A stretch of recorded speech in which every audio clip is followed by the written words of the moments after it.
1 Pierre 1, le verset 18 à 19. Sachant que ce n'est pas par des choses périssables, par de l'argent ou de l'or, que vous avez été rachetés de la vaine manière de vivre que vous avez hérité de vos pères, mais par le sang précieux de Christ, comme d'un agneau sans défaut et sans tache. Nos pères nous avaient laissé quoi? Un héritage. Et Jésus dit qu'il est venu nous racheter non seulement de la vaine manière de vivre de nos parents, mais de l'héritage que nos parents nous avaient en réalité laissé. Alléluia. Et dans ces vaines manières de vivre que nous avons hérité, il y a ce qu'on appelle les maladies héréditaires. Et on constate même que, étant même enfant de Dieu, ces maladies héréditaires continuent parfois de nous influencer. Et je dis même pas parfois, continuent de détruire même les enfants de Dieu. Mais la Bible dit qu'on a été rachetés par le précieux sang de Christ Jésus. Quoi qu'on dise, on peut être même à l'église étant enfant de Dieu. Et si ton papa peut-être avait le diabète, on se rend compte que cette maladie arrive à un certain moment aussi, veut t'influencer. Et il y en a parfois qui acceptent ça. Quand ces personnes sont confrontées à ça et que ces personnes se lèvent par là à l'hôpital, on a diagnostiqué que tu as telle ou telle chose, que peut-être tu as le diabète. Mais viens, on va te conseiller. Certainement, il y a un membre de ta famille qui avait ça. Donc, comme ce membre-là avait ça, tu as hérité de ça. On t'informe que c'est une maladie qu'on ne peut pas guérir. Elle se trouve dans votre famille. Et beaucoup d'enfants de Dieu sont témoins de ce genre de choses. Et ce qui fait que la joie parfaite qui doit se manifester,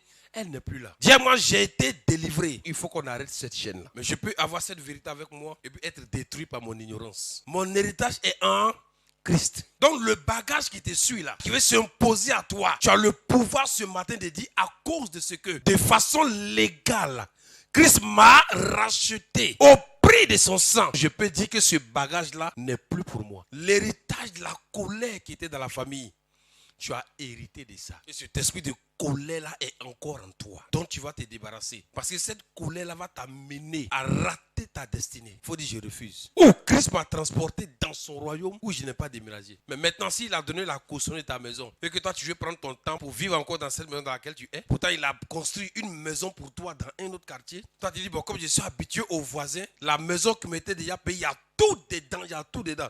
Dans tous les cas comme elle m'appartient, je sais qu'à tout moment, je peux déménager.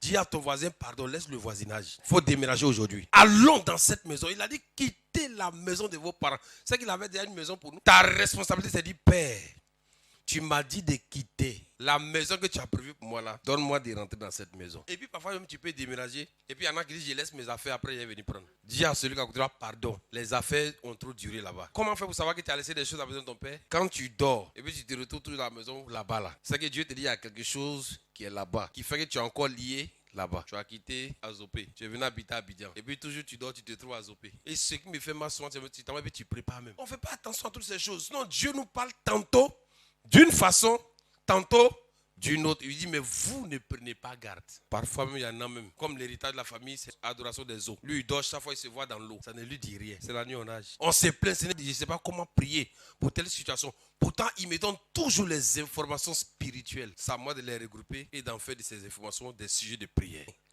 Vous êtes dans un combat. Un combat. Et ce combat va s'arrêter le jour où je vais vous chercher.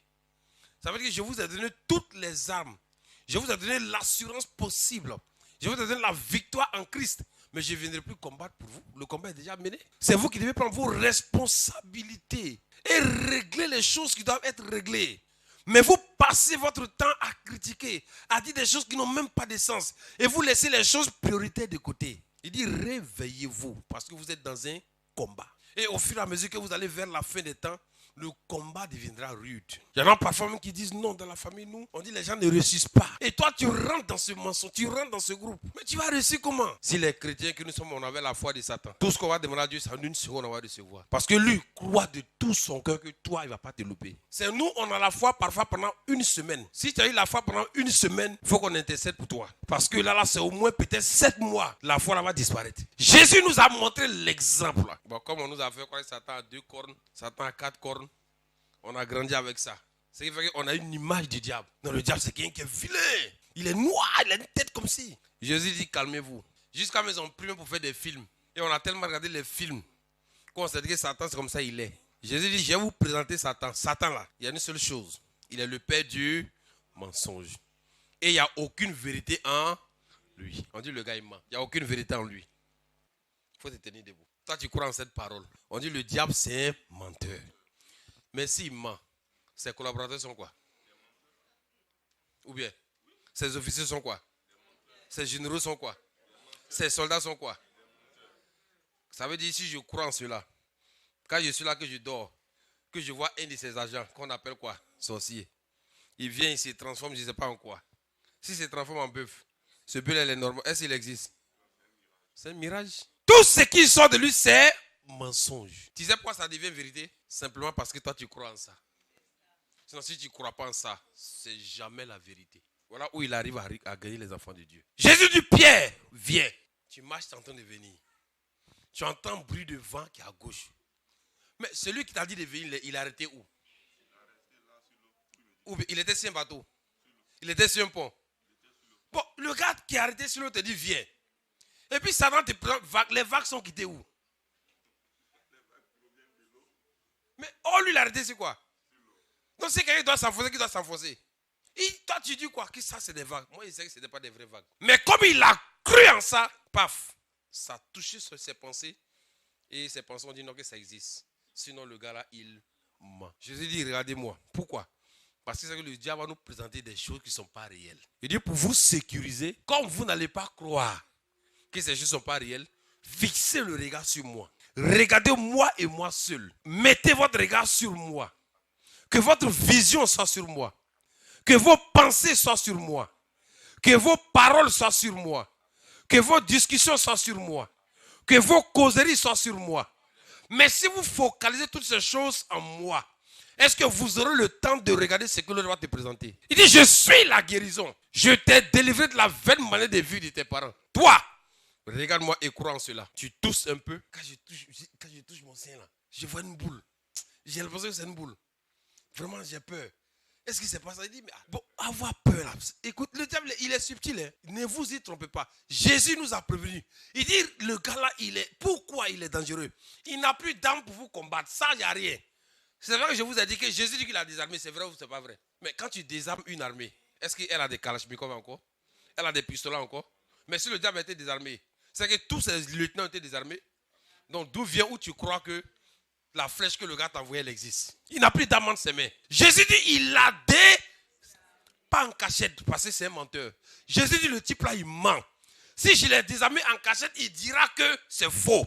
Jésus l'a transporté devant la place publique, devant tout le monde entier, et il a désarmé. Ça veut dire qu'il ne dira pas que c'était en cachette. C'est pour ça que la seule chose dont Satan a peur, que tu lui rappelles la date anniversaire de sa défaite. Mais tu lui rappelles ça comment? En disant, il était écrit. Ça veut dire, il fuira loin d'eux.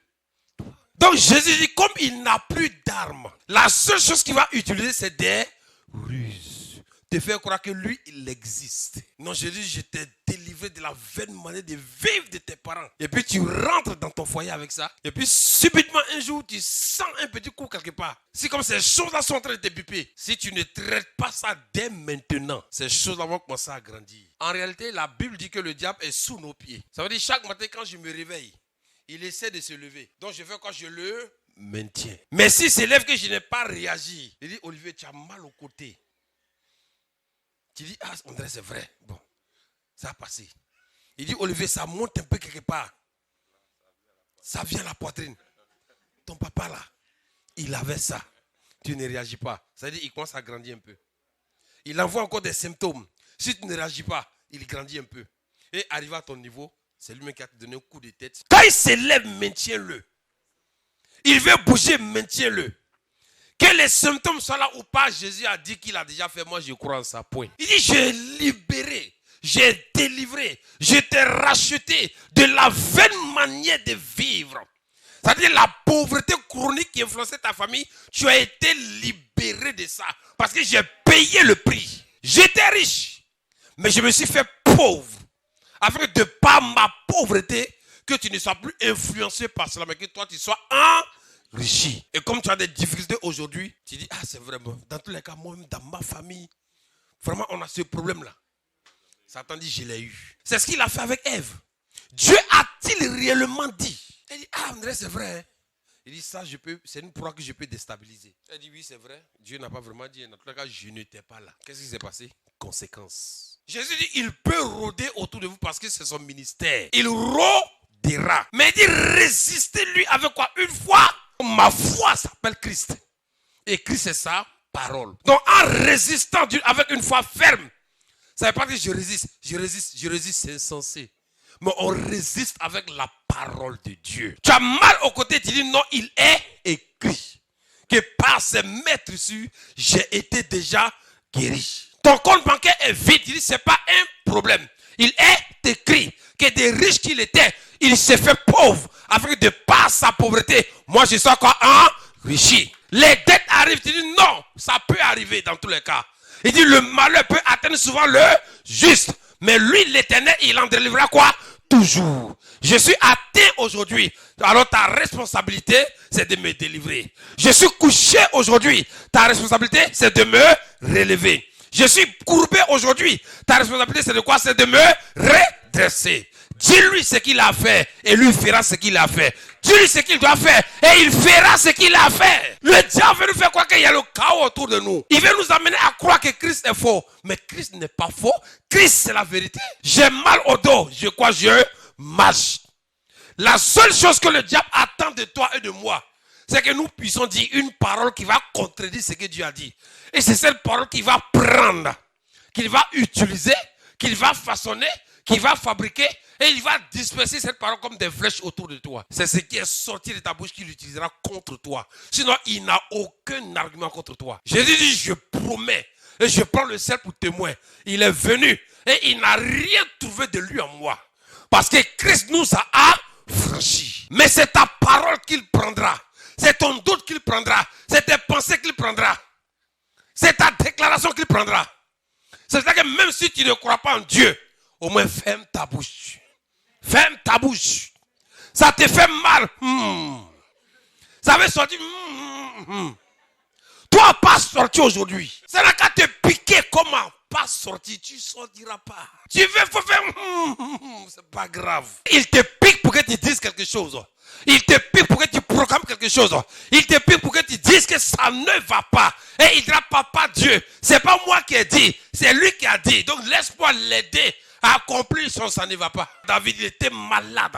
Les gens pensaient qu'il allait mourir. Couché, KO. Mais David se lève, il dit, moi, je ne mourrai pas. Je vivrai. Et je raconterai les quoi? Les œuvres de l'Éternel. Peu importe comment on te voit aujourd'hui, mais donne-toi de la valeur. Avec la parole de Dieu. Donne-toi de la valeur avec les proclamations de Dieu. Donne-toi de la valeur avec les promesses de Dieu.